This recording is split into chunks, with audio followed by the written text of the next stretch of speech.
नमस्कार दोस्तों, स्वागत है आपका इंडियन न्यूज़ एनालिसिस के एक नए एपिसोड में।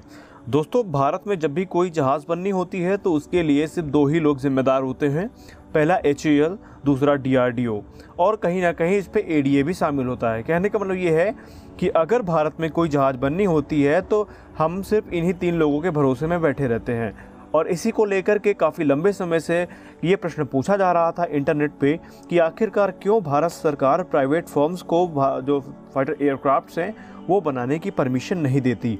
अब इसी को लेकर के आज एक बड़ी अपडेट आई। दरअसल मीडिया को दिए अपने एक इंटरव्यू में HAL के डायरेक्टर R माधवन ने ये कहा कि अब जो भारत के जहाज़ बनेंगे, खासकर जो 5वीं पीढ़ी के AMCA जहाज़ हैं, वो सिर्फ HAL और DRDO और ADA मिलकर के ही नहीं बनाएंगे, बल्कि HAL, DRDO और ADA के साथ अब प्राइवेट सेक्टर भी इस पर काम करेगा। जी हाँ, ये ऑफिशियल उन्होंने बात बताई। उन्होंने कहा कि बराबर की हिस्सेदारी प्राइवेट सेक्टर्स को भी मिलेगी और इसी को लेकर के HAL और DRDO, ADA सब भारत सरकार के कंट्रोल में है।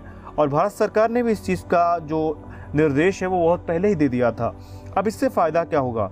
इससे फ़ायदा ये होगा कि प्राइवेट सेक्टर आने के बाद हमें अच्छी से अच्छी टेक्नोलॉजी जल्द से जल्द देखने को मिलेगी। वहीं अगर हम AMCA की बात करें तो AMCA को लेकर के भी जो HAL डायरेक्टर हैं उन्होंने काफ़ी बड़ी बातें कही। उन्होंने कहा कि AMCA प्रोजेक्ट जो है इस समय टेबल पर है और इसका डिज़ाइन फेज़ कंप्लीट किया जा चुका है।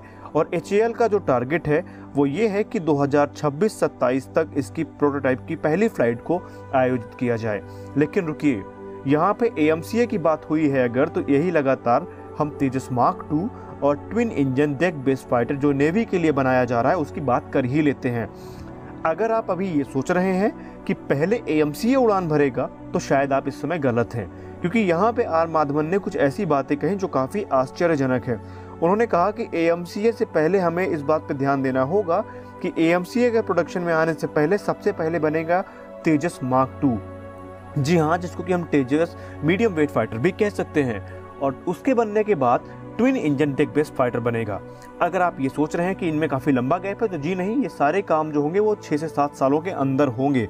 यानी 6 से 7 सालों के अंदर हमें twin engine deck based fighter Tejas Mark 2 और AMCA मार्क 1 और मार्क 2 देखने को मिल सकता है। जी हाँ, उन्होंने अपने इस तरफ साफ साफ इशारा किया कि हम सिर्फ AMCA मार्क 1 पे काम नहीं कर रहे हैं, बल्कि प्राइवेट सेक्टर के जुड़ने के बाद हम मार्क 2 पे भी काम शुरू कर देंगे।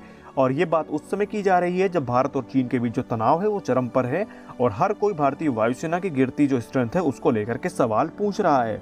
तो यहाँ पे उन्होंने LCA तेजस को लेकर के भी कुछ बात कही। दरअसल जब उनसे इंटरव्यू में पूछा गया कि आखिरकार इंडियन नेवी ने तेजस का जो नेवल वेरिएंट था उसको रिजेक्ट कर दिया, तो इन्होंने वहाँ पे दो टूक जवाब दिया। इनका कहना था कि कभी भी HAL ने जो तेजस का नेवल वेरिएंट था उसको नेवी में भर्ती कराने के लिए नहीं बनाया था, वो मात्र एक टेक्नोलॉजी डेमोन्स्ट्रेटर था।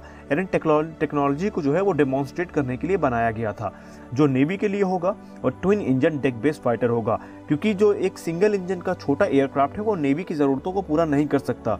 और आपको याद हो, मैंने पहले वीडियो में आपको बताया था कि नेवी ने उसको रिजेक्ट क्यों किया था। तो यहाँ पर कुल मिला के हम ये कह सकते हैं कि हमें आने वाले 7 से 8 सालों के अंदर बहुत बड़े मात्रा में प्रोजेक्ट देखने को मिल सकते हैं।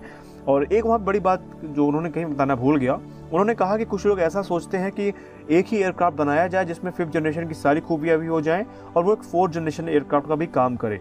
तो इस पे HAL चीफ का कहना था कि ये सिर्फ एक कोरी कल्पना है, कभी भी एक एयरक्राफ्ट सारी ज़रूरतों को पूरा नहीं कर सकता। उदाहरण में उन्होंने अमेरिकी F-35 का उदाहरण दिया। उन्होंने कहा कि अमेरिका के पास भले F-35 और F-22 जैसे आधुनिक जहाज़ हों, लेकिन अभी भी अमेरिका 4+ जनरेशन को अपने बेड़े में शामिल कर रहा है। इसका मतलब ये है कि हर जहाज़ अपनी ज़रूरत के हिसाब से सही होते हैं। और यही एक कारण है कि हम सिर्फ 5वीं पीढ़ी का जहाज़ नहीं बनाएंगे, बल्कि अपने तेजस मार्क 2 और मीडियम वेट फाइटर पे जो है वो अच्छा खासा ध्यान देने वाले हैं।